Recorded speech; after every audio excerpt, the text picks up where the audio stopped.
Hey everyone, this is our lesson on periodic trends. By the end of this lesson, you should be able to infer atomic size, which we talked about in the part 2 periodic table video, reactivity, also talked about that, electronegativity and ionization energy of an element based on its position on the periodic table. So we're going to really focus on ionization energy and electronegativity on this lesson. Before you get started, though, you may want to review shielding effect and effective nuclear charge because they are going to play a big role in these trends. So first, let's refer to ionization energy. So this is defined as the energy required to remove an electron from an atom. For you guys, we are going to really stick to first ionization energy, which means to remove one electron. This is higher for your nonmetals. Remember, they want to gain electrons. If they want to gain electrons, they are not going to make it very easy to remove one that they already have.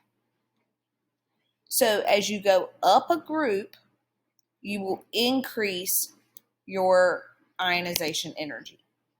This is due to a decrease in shielding effect, which means that those, like the nucleus, will have a tighter hold on electrons. As you go left to right across a period, it also increases.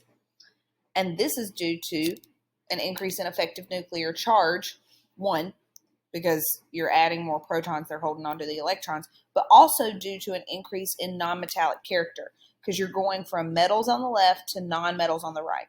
Remember, metals want to lose, so on the left you want to lose, on the right you want to gain, so it's going to increase across as well. Again, use your up and over rule, so up a group and over to the right, you're increasing ionization energy. And this just shows you what ionization energy looks like. We'd be getting rid of that electron on the outer shell. All right, so let's look at this example.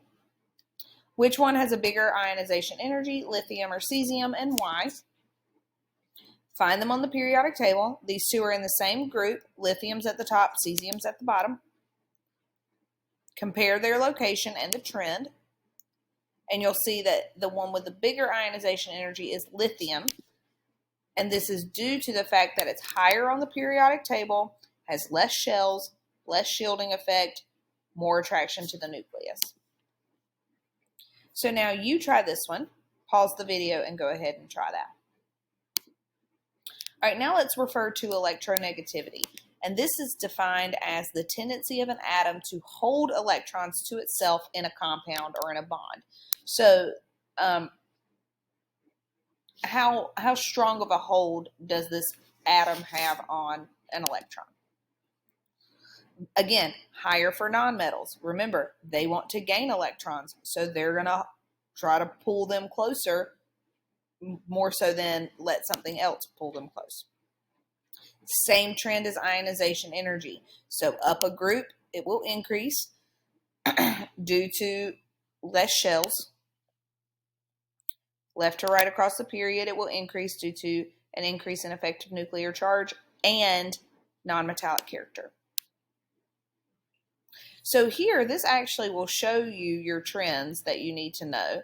And again, refer to the up and over rule. I just think it's easier because then you're looking at all of them as up and over to the right as opposed to like arrows going in different directions.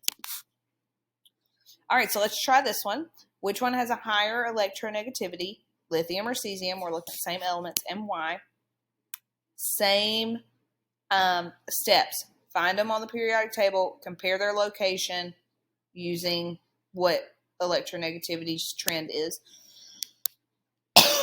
And your answer here again is lithium because the same explanation. Less shells, less shielding, more pull from the nucleus. So now you try this one. Which one has a lower electronegativity, nitrogen or oxygen, and why? All right, guys, that was quick and easy, but now you should be able to compare electronegativity and ionization energy